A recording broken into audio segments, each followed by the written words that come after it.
Oh, so, so as we know, I went to the trouble of watching the original before the Peacock remake came out. So I'm definitely going to have some different thoughts than some other people because I've already seen some critics throwing up their reviews, and they're all kind of admitting they didn't really see the 1984 version. I don't think anybody's read the book. I have yet to see a review of this from somebody who's like, I read the book. So I don't even know what's in the book. So let's get into it. Hi, I'm Mac from MacTheMovieGuy.com, and this is my review of Firestarter, the 2022 version that came out Friday the 13th. Really, this was the best horror movie we could release on Friday the 13th? Seriously? I mean, honestly, was this? It's barely a horror movie. Blumhouse, my ass. And and yeah, I'm a blind film critic, so I can't really comment too much on the gore factor, although I thought the audio description did a pretty good job of giving the stats, so I guess I can. And I will. Because we're going to be talking about audio description, because that's what I do. But first, I got to talk about the movie. I did watch the Drew Barrymore thing a little while ago, and made a video about that.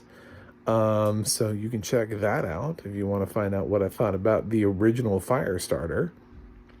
What did I think about the remake? What's it about? It's the same plot, basically. It's basically the same plot as the original. There's two parents that participated in experiments a while ago and have powers of their own, and then they had a kid who inherited the ability to have powers, and then that kid grows up.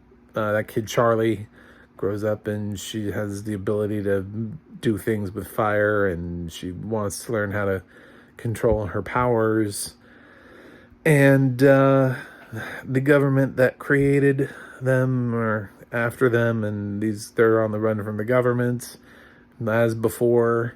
But the government, of course, really just wants to capture Charlie and study her. And this is basically at its core concept the same movie. There are differences. Some of them are very spoilery. Some of them are not, so I can't really go into the ones that are too spoilery. But I'll go into a couple of them that I don't feel like will change your enjoyment of the movie. First of all, Charlie is, I think, older because Drew Barrymore didn't go to school in the original one, and Charlie here goes to school. So just the fact that she's attending school. She also talks like she's a little bit older than Drew Barrymore was in the original Firestarter. So I'm guessing they've aged her up a little bit so that it's less, so that she's just a little bit more intimidating, instead of, I don't know how old Drew Barrymore was. I'm going to guess 5 in the first one. Now you have a girl who's probably 8 or 9. So feels about that age. I'm guessing that's what they want her to feel like. She can just interact a little bit more. Her dialogue is just a little bit more because kids at that age can get a little bit more done in the dialogue, which is good. I will say, without spoiling what happens, I will say that her mother in this film has more screen time than Heather Locklear did in the original. Definitely. Definitely more dialogue, which is weird because I have no idea who this is, and I totally know who Heather Locklear is. So, very kind of interesting about that. And she's definitely, as her character, is actually more fleshed out in this film than she was in the original. So even though there's a lot of things that changed, they actually inadvertently ended up fleshing out the mother a lot more in this film than the original. I don't know if that is what happens in the book, but I would give the remake the win when it comes to the mother. As far as the father, I'm going to give the original a win. I love Zac Efron. I don't care. I do. I think he's entertaining, but you have to give him the right projects, and this was not the right project for Zac Efron. He is horribly miscast here. I don't believe him as a father. He's not even very serious. The way he reads dialogue and stuff in the film is just not. He feels so out of place. It's just so uncomfortable watching Zac Efron in this film.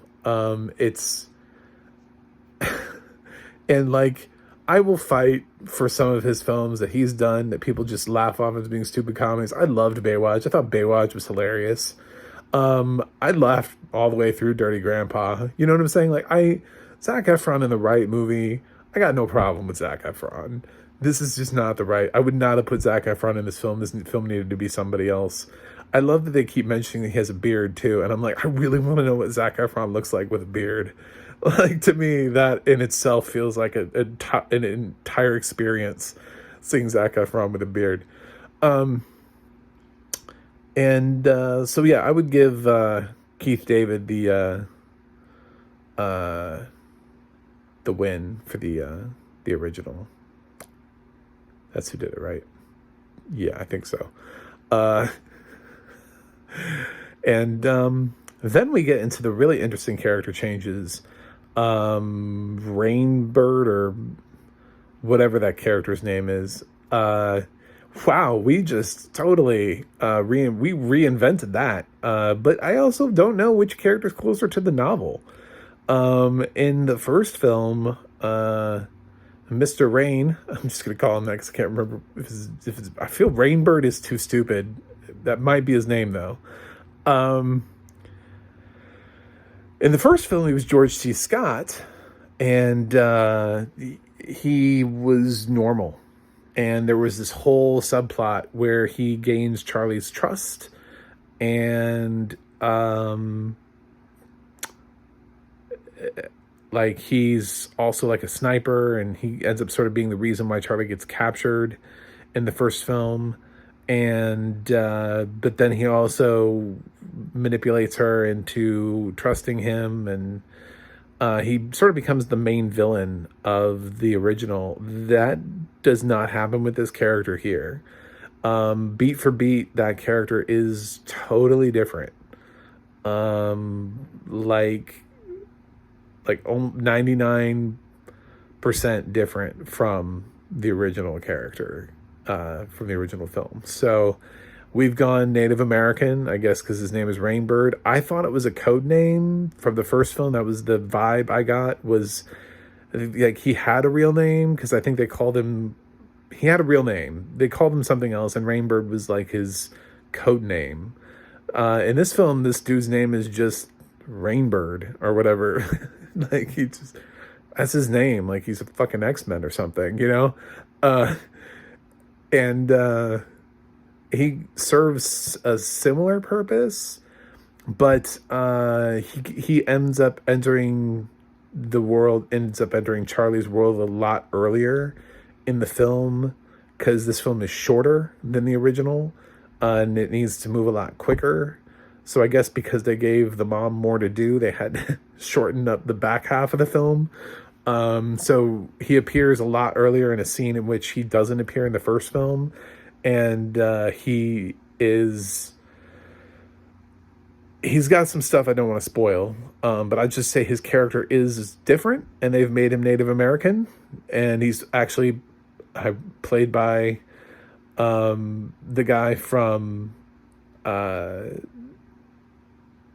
that Ed Helms TV show on Peacock, whose name escapes me right now. I'm not going to keep thinking about it, but it's the same actor from that role, which I thought was kind of funny because I kept picturing that guy in my head. I love when I hear voices and I'm like, oh, and then I think of that character, and then I just picture that character in the role.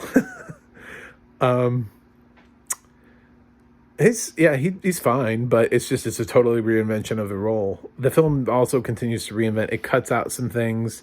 They jump over some things. Luckily, we didn't have to sit through the worst scene from the first film, which was that terrible dialogue between these two people who had never acted a day in their life, who were arguing back and forth in the first film. And it was only important because it showed that Charlie got angry and set the dude's foot on fire because he was yelling at his girlfriend.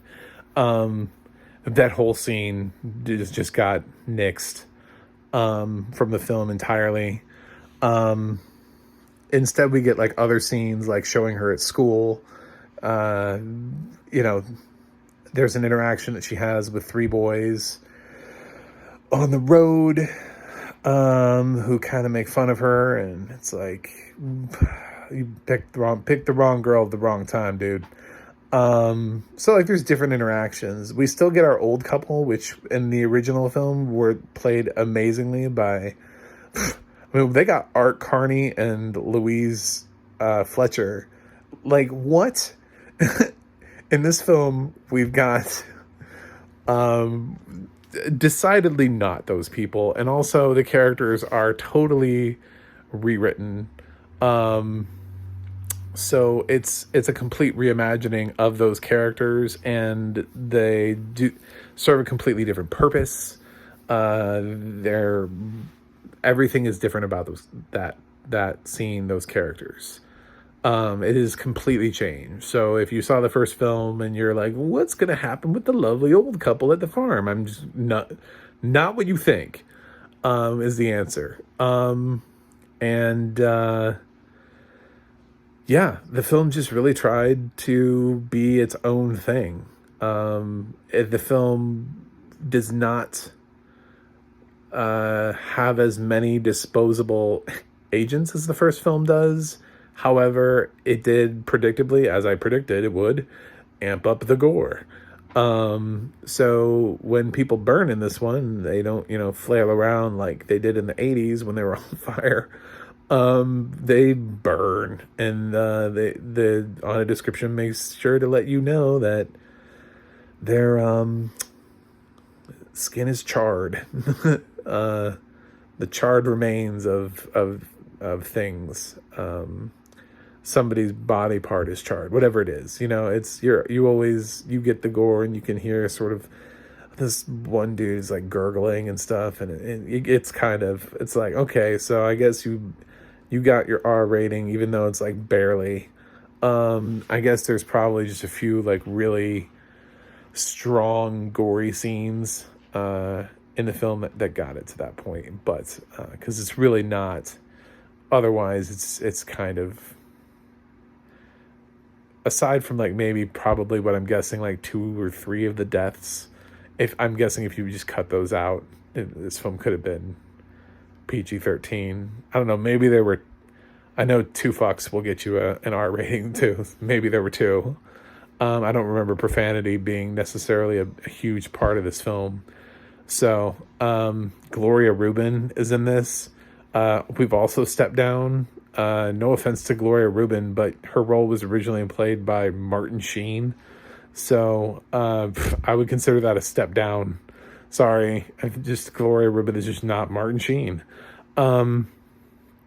Although props to diversity and changing up that role. I mean, they went a different way with it, but it's just, the first film had like 4 Oscar nominees, and then they replaced those roles with like Gloria Reuben, the guy from Rutherford Falls. I finally got the name of the show, John Beasley, and I don't even know what her name was. Her character doesn't do anything. Louise Fletcher's replacement is so irrelevant. Like, any actress could have played it. So I have no idea. So you took 4 Oscar nominees and replaced it with, TV actors. Cool. I mean, they're fine, but it is kind of, a step in a very different direction. So that's where we're at with this film. It definitely went in a different direction. The film has a different ending to it. It makes different choices. Charlie makes different choices. Zac Efron's character makes different choices. You could have easily seen the first film and then watched the sequel, and you will feel like you watched 2 completely different movies. I don't know which one's closer to the book. I didn't read the book. I can't tell you that. As far as the audio description goes, I've already hinted at it. I thought the audio description was fine. I I've got no problems with the audio description here. What I was looking for was this, I consider Firestarter to be in the horror genre. It's a Stephen King adaptation, so that's really where it should be. This one walks a fine line between feeling almost like a Marvel film at times, like a superhero origin story, which a lot of people have commented on, and then also a horror film. So I would say Brightburn maybe would be the closest that I could think of, because it almost feels like a scary version of maybe like what they could do with Blade. This might be like a precursor to Blade, because Blade is going to need to be R, I would think, right? So it's not really a horror scary movie. It's not really that scary, and it's only occasionally gory. So it is what it is. It actually ends up feeling more like a superhero origin story, which is really weird. But it's a totally different vibe from the first film. A lot of the characters have changed. It's a new experience. So I don't know that it's a better one. But I've seen some people, I think Jeremy Jans called it dog shit. I thought that was a bit much. It's close though. I don't know that I'd recommend it, because I would still recommend watching the original. I thought the original was a better film, at the end of the day. So, however, this has better audio description. So there you go. There's your trade-off. Worse film, better audio description. So, what do you want out of a film? A better film with worse audio description, or a worse film with better audio description? And way better, more fleshed out mom, by the way. Just like, that's what it does win that. It wins that award handily. Just by a mile. So, that's my review. I'm going to give the new Firestarter, the 2022 remake, a C-. I'm going to put it slightly below average. It's got some things that worked better. It's got some things that worked worse. Another thing I got to throw in, I totally forgot to do this during the review portion, but another reason why I'm also keeping it a little bit higher at C- instead of going into the D range or anything like that, is this one has a John Carpenter score. I don't know what we did to deserve that. I don't know what Firestarter did to deserve that. I really don't. But honestly, it has a really solid score to it, because John Carpenter did the score, which kind of blows my mind. I don't know why. I don't know why he picked Firestarter. This barely feels like a Blumhouse film. Considering all the films Blumhouse has made, this feels... I was very disappointed in terms of what they've done before, that they would stick their name on this. But John Carpenter decided to do the score for the film. So, cool. We got a much better score than we actually deserved than this film deserved. So that's another positive thing. And thus, the score for this film is better. So, let me know what you think about the Firestarter remake. It's not a reboot. It is totally a remake. This film makes absolutely no mention. They are the same characters with the same names. In case anybody was wondering, is this a reboot? Is it a requel? It's a remake. They remade it. Reimagined, even. So make sure to like and subscribe. You can watch more reviews at MacMovieguy.com, and you can check out more audio described titles on the massive list over at Audio Description Project. Until next time, when Peacock does another Dan date release, I guess, whenever that'll be, I feel like soonish. I'm sure they've got a title cooking. So, and they'll give us something. Don't worry about it.